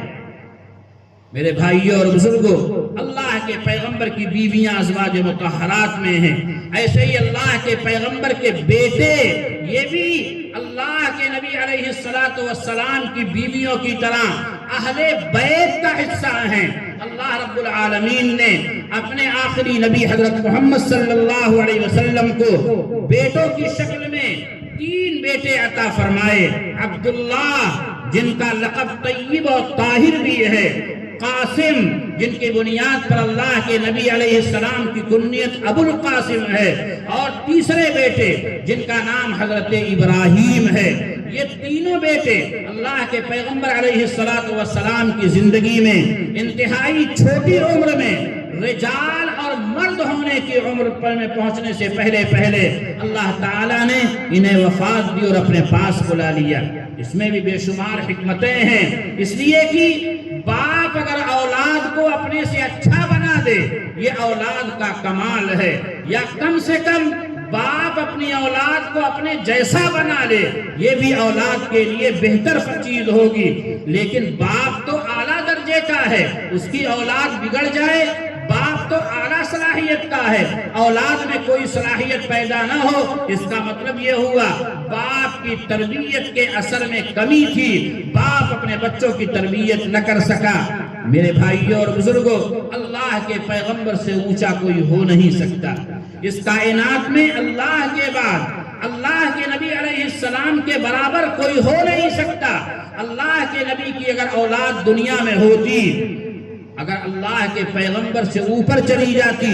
تو یہ بھی ناممکن سی چیز تھی۔ اللہ کے نبی کے برابر ہو جاتی، یہ بھی ناممکن سی چیز تھی۔ اس لیے اللہ رب العالمین نے اپنے نبی حضرت محمد صلی اللہ علیہ وسلم کی نرینہ اولاد کو بچپن میں واپس لیا، کیونکہ اب آپ کے بعد کوئی نبی نہیں بنے گا، لہذا آپ کی اگر اولاد زندہ ہوتی تو نبی نہ بنتی، اس لیے آپ کو نرینہ اولاد عطا نہیں کی گئی۔ لیکن یہ تینوں بیٹے جو آپ کو عطا کیے گئے یہ بھی اہل بیت کا حصہ ہیں۔ اللہ کے پیغمبر علیہ السلام کی بیٹیوں کی تعداد 4 ہے۔ حضرت زینب رضی اللہ تعالی عنہ سب سے بڑی ہیں، جن کی شادی حضرت ابو العاص بن الربیع رضی اللہ تعالی عنہ کے ساتھ ہوئی، جنہوں نے بعد میں اسلام قبول کیا اور اسلام کے لیے گرا قدر خدمات انجام دی۔ حضرت ابو العاص بن الربیع یہ حضرت زینب رضی اللہ تعالی عنہ کے خالہ زاد بھائی ہیں۔ آج کل ہمارے درمیان ایک ٹرینڈ چلا ہوا ہے کہ خالہ زاد بھائی بہنوں میں شادی نہیں کرنا چاہیے۔ میڈیکل کچھ اور کہہ رہی ہے، میڈیکل سائنس کچھ اور کہہ رہی ہے۔ میرے بھائیوں، 2 اجنبیوں میں شادی ہوتی ہے، اولاد میں عیب پیدا ہو جائے تو کیا کر لیں گے؟ لیکن ہر خالہ زاد بھائی بہن میں شادی ہوئی اور ان میں بچوں میں عیب ہی پیدا ہو، یہ کوئی ضروری تو نہیں ہے، کسی میں ہو گیا۔ اس لیے شریعت کے خلاف یہ ذہن نہیں بنانا چاہیے۔ حضرت ابو العاص بن الربیع سے شادی ہوئی اور انہی کی زوجیت میں حضرت زینب کا انتقال ہوا۔ دوسرے نمبر کی بیٹی حضرت ام کلثوم حضرت رقیہ، تیسرے نمبر کی بیٹی حضرت ام کلثوم رضی اللہ تعالی عنہا ہیں۔ ان دونوں کی شادی ابو لہب کے 2 بیٹے عتبہ اور عتیبہ کے ساتھ ہوئی، نکاح ہو گیا، رخصتی ابھی نہیں ہوئی ہے۔ اتنے میں اللہ کے نبی علیہ السلام نے نبوت کا اعلان کر دیا۔ ام جمیل جو ابو لہب کی بیوی ہے، وہ اپنے شوہر سے کہتی ہے محمد نے نبوت کا اعلان کر دیا، کیا محمد کی دونوں بیٹیوں کو بہو بنا کر گھر لایا جائے؟ ابو لہب کہتا ہے تیری کیا رائے ہے؟ کہنے لگی نہ، محمد کی بیٹی ہمارے گھر میں آئیں گی تو محمد کے دین کا چرچا لائیں گی، لہذا محمد کی بیٹیوں کو ہم بہو بنا کر رخصت کرا کر نہیں لائیں گے۔ میرے بھائیوں اور بزرگوں، عتبہ اور عتیبہ بدقسمت لوگوں نے اللہ کے پیغمبر کی ان کریم اور شریف بیٹیوں کو طلاق دیا ہے، لیکن میرا ایمان کہتا ہے اللہ نے پسند ہی نہیں کیا کہ نبی کی پاک بیٹیاں ابو لہب کے ناپاک گھر میں جائیں۔ پاک بیٹیاں ناپاک گھر میں نہیں جائیں گی، لیکن ایک ذہن تو ضرور ملا ہمیں اور آپ کو۔ آج ہم اور آپ بیٹیوں کی شادی کے لیے جب نکلتے ہیں، بیٹوں کی شادی کے لیے ہمارے یہاں ترجیحی بنیادیں دوسری ہوتی ہیں۔ ابو لہب کی بیوی ام جمیل کہتی ہے محمد کی بیٹیاں آئیں گی رخصت ہو کر تو محمد کے دین کا چرچا لائیں گی۔ مطلب کیا ہوا؟ گھر میں جس مزاج کی بہو آئے گی، گھر کا ماحول اسی مزاج کے مطابق تیار ہوگا۔ چنانچہ اپنی آنے والی نسل کے لیے بہترین خاتون اور بہترین ماں کا اگر انتخاب کرنا ہے تو اپنے بیٹے کے لیے اس عورت کا انتخاب کیا جائے جس عورت کے بارے میں معلوم ہو کہ یہ فجر سے پہلے بیدار ہو جاتی ہے، نماز فجر ادا کرتی ہے، نمازوں کا اہتمام کرتی ہے، قرآن مجید کی تلاوت کرتی ہے۔ یہ اعلیٰ ڈگری ہولڈر تو نہیں ہے مگر دینداری کے اعتبار سے مثالی خاتون ہے۔ ایسی خاتون کو گھر کی بہو بنائیں گے تو آنے والی نسل کے لیے ایک صالحہ ماں کا انتخاب کریں گے اور انشاءاللہ وہ گھرانہ دیندار گھرانے کی شکل میں دنیا میں متعارف ہو۔ میرے بھائیوں اور بزرگوں، جب ان دونوں بدبختوں نے طلاق دیا، اللہ کے نبی علیہ السلام نے اپنی ایک بیٹی کا نکاح حضرت عثمان غنی رضی اللہ تعالیٰ عنہ سے فرمایا۔ پھر ان کے انتقال کے بعد دوسری بیٹی کا بھی نکاح کیا، ان کا بھی انتقال ہو گیا۔ اللہ کے حبیب علیہ السلام نے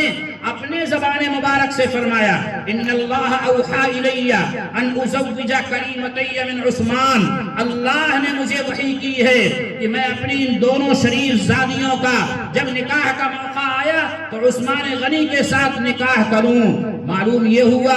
ہم اور آپ اپنی بیٹی کا نکاح ایرے غیرے کے ساتھ نہیں کر دیتے، بلکہ میں تو آگے بڑھ کے کہتا ہوں شراب پینے والا بھی جب داماد کے لیے نکلتا ہے تو شراب پینے والے بچے کو دامادی کے لیے پسند نہیں کرتا،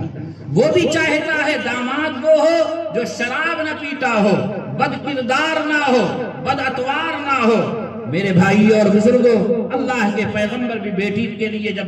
داماد ڈھونڈنے نکلے ہیں حضرت عثمان غنی کا انتخاب فرما رہے ہیں، اور جب داماد کا انتخاب ہوتا ہے تو اپنے لوگوں سے مشورے کیے جاتے ہیں، دوست و احباب سے رائے لی جاتی ہے۔ اللہ کے حضور دست سوال دراز کیا، یا اللہ اپنی ان شریف زادیوں کا نکاح کس سے کروں؟ اللہ کے نبی کہہ رہے ہیں اللہ نے مشورہ دیا، وہی بھیجی کہ اپنی دونوں شریف زادیوں کا نکاح حضرت عثمان غنی سے کریں۔ اور پھر جب دوسری نمبر کی بیٹی تیسری نمبر کی بیٹی کا انتقال ہوا تو حضرت عثمان غنی ذرا غمگین ہیں، تو آپ نے فرمایا عثمان غمگین کیوں ہو؟ اگر میرے پاس 10 بیٹیاں ہوتی، بعض روایات میں کہ 40 بیٹیاں ہوتی، اور تیرے نکاح میں دیتا انتقال کرتی، پھر دیتا انتقال کرتی، تو ان 10 کو میں تیرے نکاح میں دیتا رہتا۔ فَإِنِّي عَنْكَ رَاضٍ، اس لیے کہ اے عثمان تو مجھے بہت اچھا لگتا ہے، تیرے کردار سے میں مطمئن ہوں، تیرے اخلاق سے میں مطمئن ہوں، اس لیے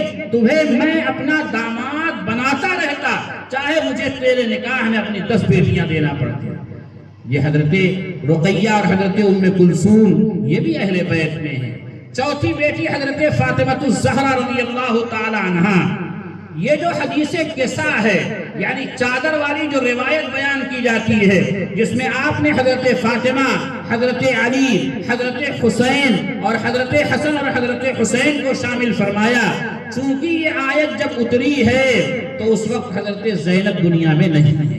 حضرت رقیہ اور حضرت ام کلثوم کا بھی انتقال ہو چکا ہے، اس لیے جب وہ تھی ہی نہیں تو چادر میں کہاں سے آتی؟ آخری بیٹی دنیا میں موجود تھی، اللہ کے نبی علیہ السلام نے چادر میں انہیں لے کر اہل بیت کی فضیلت میں انہیں بھی شامل فرمایا اور اہل بیت کا حصہ بنایا۔ لہذا مجھے آپ یہ کہنے دیجئے اگر حضرت فاطمہ الزہرا رضی اللہ تعالی عنہا کے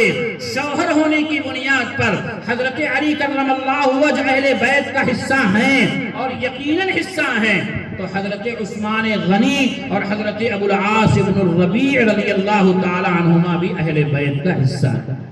اللہ کے پیغمبر کی 4 بیٹیاں، چاروں داماد یہ اہل بیت کا حصہ ہیں۔ پیارے آقا علیہ السلام کو اللہ تعالیٰ نے 3 نواسیاں عطا فرمائی۔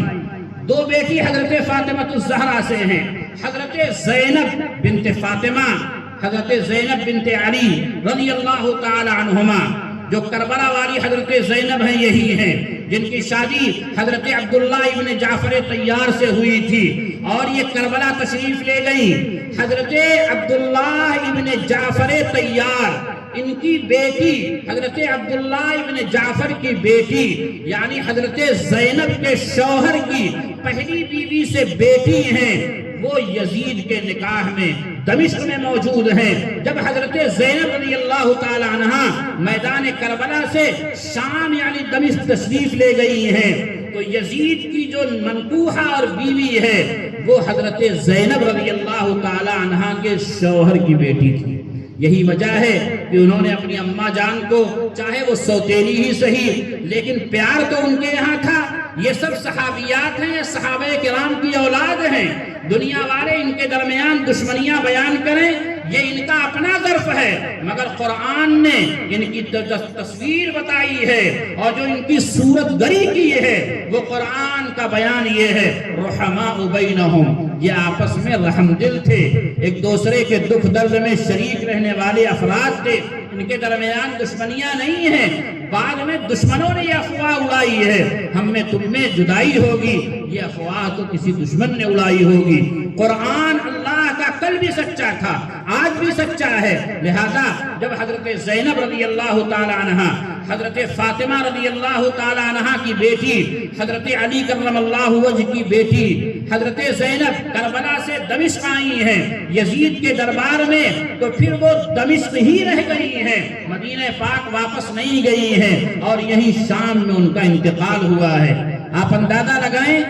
یہ یزید کے گھر میں رک گئیں، پوری زندگی یہیں رہ گئیں، اور یہیں سے جنازہ اٹھا۔ کیا یہ دشمنی کی وجہ تھی یا دوستی اور محبت کی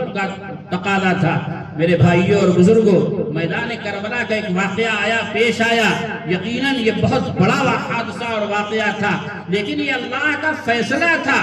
اور حضرت حسین رضی اللہ تعالی عنہ اور ان کے ساتھی شہداء کو شہادت کے مقام پر پہنچانا تھا۔ اللہ پاک نے مقام عظیم عطا کرنے کے لیے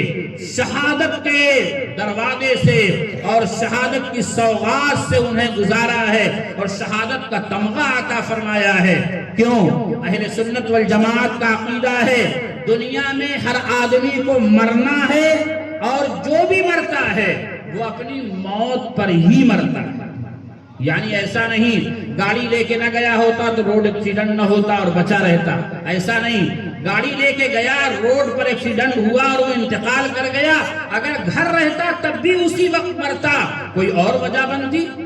یہ آدمی اگر میدان جنگ میں نہ جاتا،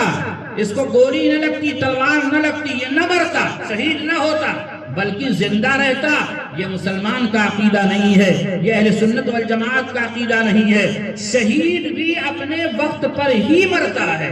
شہید بھی اپنے وقت پر ہی اس دنیا سے جاتا ہے، بس یہ ہے کہ اللہ پاک نے بیڈ کی موت سے، وینٹیلیٹر کی موت سے، آئی سی یو کے بیڈ کی موت سے بچا کر پروردگار عالم نے شہادت کی عظیم موت عطا فرمائی، ایسی موت کہ جس موت پر لاکھوں زندگیاں قربان ہیں۔ میرے بھائیوں اور بزرگوں، حضرت حسین رضی اللہ تعالی عنہ کو، جو اللہ کے پیغمبر علیہ السلام کے محبوب ہیں، اللہ پاک نے موت سے گزارنا چاہا، مگر اعلیٰ موت عطا فرمانی چاہیے، تو شہادت کی شکل پیدا کی، اور اللہ پاک نے شہادت کے سوغات سے انہیں نواز دیا۔ لیکن جب یہ قافلہ دمشق پہنچا ہے، حضرت زینب وہیں رہ گئی۔ یہ حضرت زینب بنت فاطمہ، حضرت زینب بنت علی، یعنی حضرت فاطمہ الزہرا حضرت علی کی پہلی بیٹی ہیں، یہ بھی اہل بیت میں ہیں۔ حضرت علی رضی اللہ تعالیٰ عنہ حضرت فاطمہ کی دوسری بیٹی حضرت ام کلثوم رضی اللہ تعالیٰ عنہا ہیں۔ یہ ام کلثوم وہی ہیں جن کو حضرت علی رضی اللہ تعالیٰ عنہ نے اپنی مرضی اور اپنی پسند کی وجہ سے اور اپنی خوشی کی وجہ سے اپنے بیوی کے ساتھ مشورے کی بنیاد پر اس کائنات کی عظیم ترین شخصیت جو اللہ کے پیغمبر علیہ السلام کی دعا کا ثمرہ ہے، جو اللہ کے نبی علیہ السلام کی مراد ہیں، اگر نبوت کا دروازہ بند نہ ہوتا تو نبی بنائے جاتے، جنہیں دیکھ کر شیطان اپنا راستہ کاٹ دیتا ہے۔ حضرت علی نے اپنے دوسرے نمبر کی بیٹی حضرت ام کلثوم کو حضرت عمر رضی اللہ تعالی عنہ کے نکاح میں عطا کیا۔ لہذا مجھے آپ کہنے کا حق دیجئے کہ اگر حضرت فاطمہ کے شوہر ہونے کی بنیاد پر حضرت علی کرم اللہ وجہ اہل بیت کا حصہ ہیں، تو حضرت ام کلثوم کا شوہر ہونے کی بنیاد پر حضرت عمر رضی اللہ تعالی عنہ بھی اہل بیت کا حصہ۔ میرے بھائیوں اور بزرگوں، یہ حضرت فاطمہ کی دو بیٹیاں ہیں۔ تیسری نواسی اللہ کے پیغمبر علیہ السلام کی حضرت امامہ رضی اللہ تعالی عنہا ہیں۔ یہ حضرت زینب کی بیٹی ہیں۔ کون زینب ہیں؟ اللہ کے پیغمبر کی بیٹی، اللہ کے نبی علیہ السلام کی اس بیٹی سے حضرت امامہ رضی اللہ تعالی عنہا نواسی پیدا ہوئی۔ ان کے دو بیٹے بھی ہیں جو بعد میں انتقال کرتے ہیں۔ ایک نواسی حضرت امامہ رضی اللہ تعالی عنہا ہیں۔ اللہ کے نبی علیہ السلام ہم سے اور آپ سے زیادہ شفیق ہیں، رحم دل ہیں، مہربان ہیں۔ یہاں بیٹھے ہوئے لوگ بیٹیوں کے باپ بھی ہوں گے، نواسیوں سے بے انتہا پیار ہوتا ہے۔ اللہ کے نبی بھی پیار کرتے ہیں۔ اور اتنا پیار کرتے ہیں کہ بعض دفعہ حضرت امامہ کو گود میں لیے ہوئے مسجد نبوی کے یہ اماموں میں سب سے بہتر امام المرسلین، خاتم النبیین، شفیع المذنبین، رحمت للعالمین ہیں، اپنی نواسی گود میں لے کر آئے، صحابہ بیٹھے ہوئے ہیں، جماعت کا وقت ہو گیا، آپ نے اشارہ کیا تکبیر کہو، تکبیر ہو گئی، حضرت امامہ گود میں ہیں اور اللہ کے نبی نماز پڑھانا شروع کر دیتے ہیں۔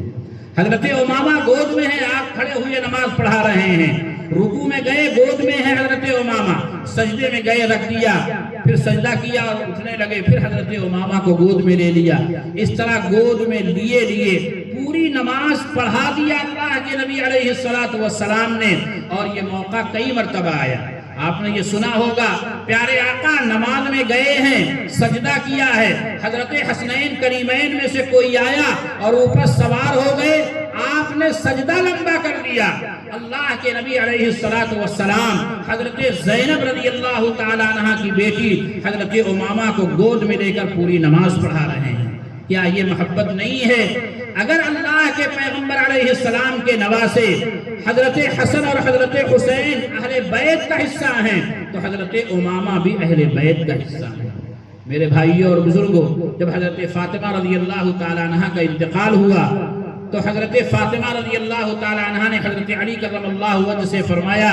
میرے بعد امامہ سے نکاح کر لینا، میری ہی طرح تمہاری خدمت وہ بھی کرے گی۔ چنانچہ حضرت علی کرم اللہ وجہ نے بعد میں حضرت زینب کی ان بیٹی حضرت امامہ سے نکاح فرمایا، اور حضرت علی کے انتقال کے بعد ان کا نکاح پھر دوسرے بعد صحابہ کرام سے ہوا۔ یہ بھی اہل بیت ہیں۔ اللہ کے پیغمبر علیہ السلام کے 5 نواسے ہیں، حضرت حسن، حضرت حسین، حضرت محسن، یہ 3 ہوئے، اور پھر حضرت عبداللہ ابن عثمان، یہ 4 ہوئے، اور حضرت علی زینبی، حضرت علی ابن ابی العاص۔ یہ کون حضرت علی ہیں؟ حضرت علی حضرت ابو العاص یعنی حضرت زینب کے بیٹے ہیں۔ یہی وہ حضرت علی ہیں جنہیں علی زینبی کہا جاتا ہے،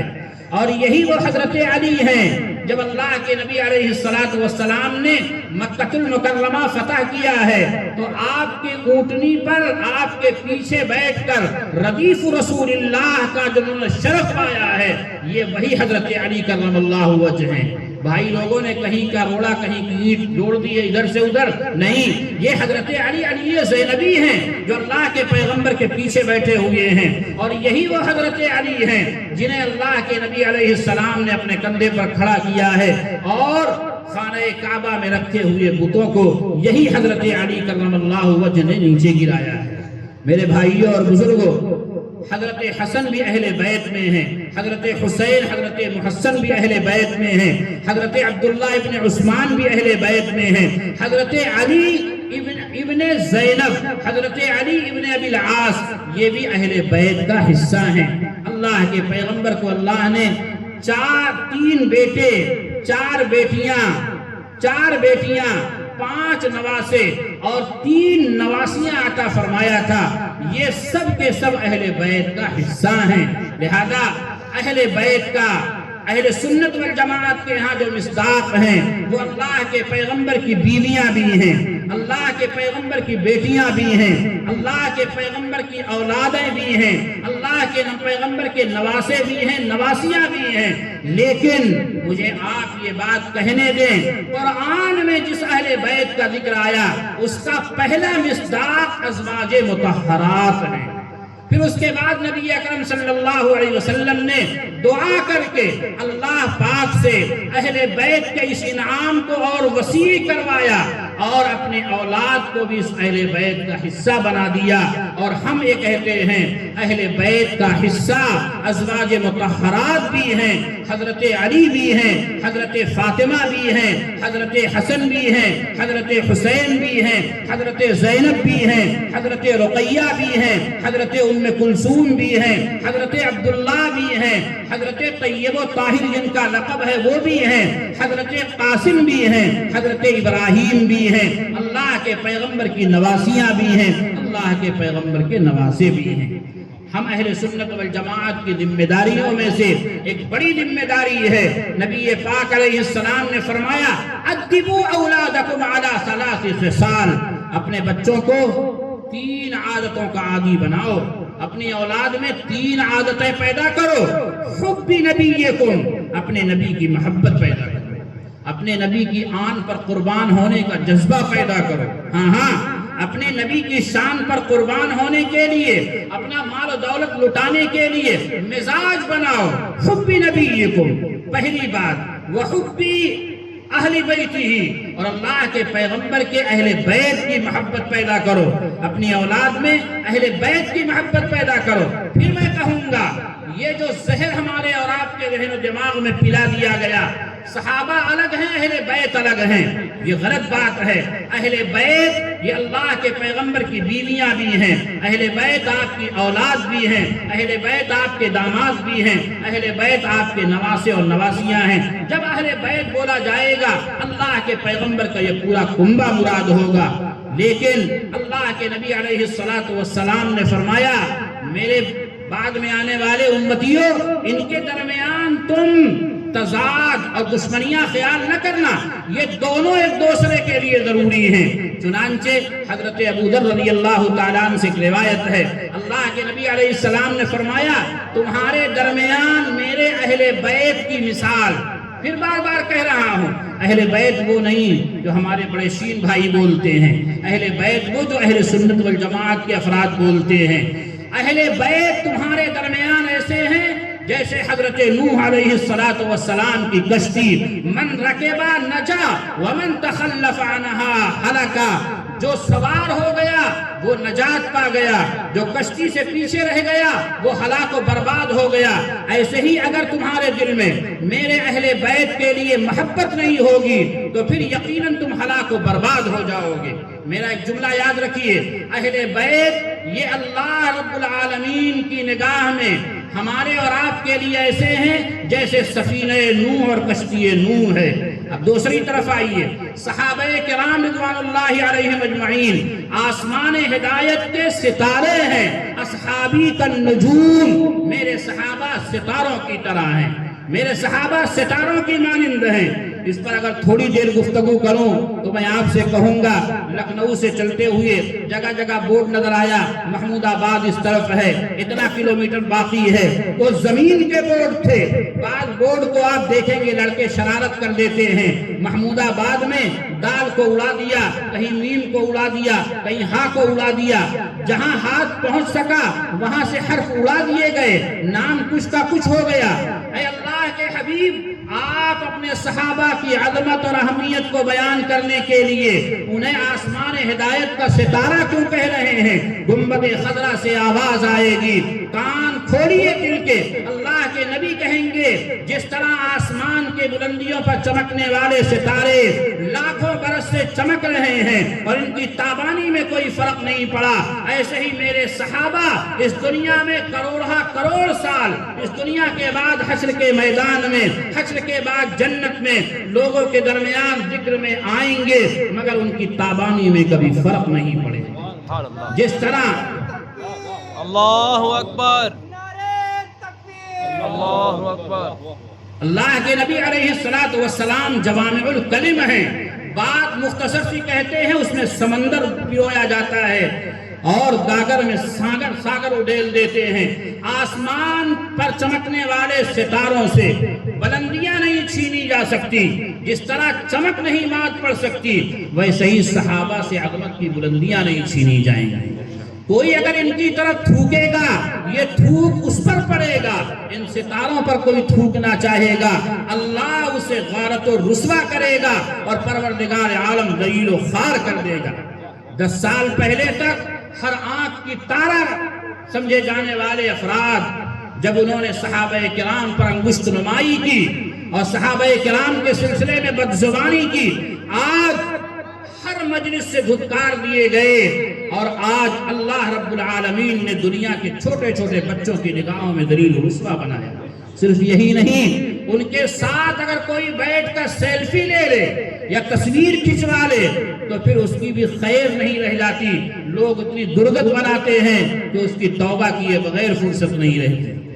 جو صحابہ کرام پر ہاتھ ڈالے گا پروردگار عالم اس کی عزت و آبرو کی حفاظت نہیں بلکہ اس کی ذلت اور رسوائی اس کا مقدر بنا دیں گے. میرے بھائیوں اور بزرگوں، پیارے آقا نے فرمایا میرے صحابہ ستاروں کی طرح ہیں. اس پر بات ہوگی تو لمبی ہوگی. مجھے جو بات کہنی ہے وہ اہل بیت کے پس منظر میں کہنی ہے. پیارے آقا کہہ رہے ہیں میرے اہل بیت تمہارے لیے ایسے ہیں جیسے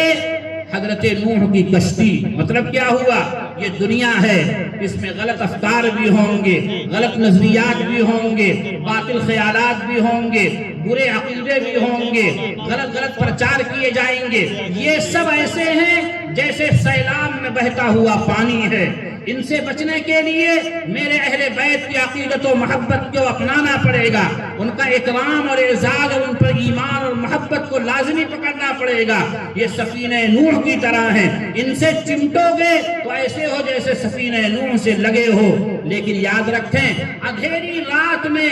کشتی کو راستہ دکھانے کے لیے ستاروں کی ضرورت ہوتی ہے. ایسے ہی تمہیں اہل بیت کے ساتھ تو محبت کا معاملہ کرنا ہے، اکرام کا معاملہ کرنا ہے، مگر ہدایت صحابہ کرام سے لینا ہے کیونکہ یہ آسمان ہدایت کے ستارے ہیں. کشتی بغیر تارے کے منزل نہیں پہنچ سکتی. ایسے ہی اہل بیت کو پکڑو گے، صحابہ کو چھوڑو گے، منزل نہیں ملے گی. اور اگر صحابہ کرام رضوان اللہ علیہم اجمعین کی بھی دشمنی ہو اور اہل بیت کے ساتھ بھی تعلق نہ ہو تو پھر تمہاری ہلاکت و بربادی میں کوئی شبہ نہیں رہے گا.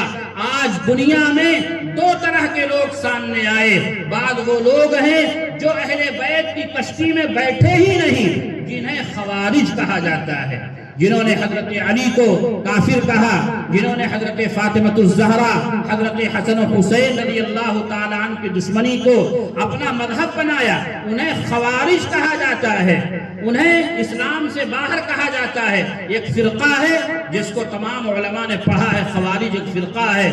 یہ اہل بیت کی کشتی میں آیا نہیں، یہ بھی برباد ہو گیا. جن لوگوں نے اہل بیت کے ساتھ محبت کا تو دم بھرا مگر آسمان ہدایت کے ستاروں سے رہنمائی نہیں لی، وہ بھی گمراہ ہوں گے، منزل نہیں پائیں گے. اس لیے ضروری ہے کہ ہم اہل بیت کے ساتھ بھی تعلق مضبوط بنائیں اور صحابہ کرام رضوان اللہ علیہم اجمعین جو آسمان ہدایت کے ستارے ہیں ان سے رہنمائی حاصل کریں. انشاءاللہ ہماری زندگی کی کشتی ہدایت کی راہ پر چلتی ہوئی منزل مقصود اللہ کے دربار میں جنت میں پہنچا دی جائے گی. کہ جتنے اصحاب مصطفیٰ ہیں سب اہل ایمان کے مقتدا ہیں، یہی وہ سرچشمہ ہدیٰ ہیں جن سے سب فیض پا رہے ہیں. اللہ مجھے بھی تعلق خاطر عطا فرمائے، اللہ آپ کو بھی محبت عطا فرمائے. آمین. وآخر دعوانا الحمدللہ.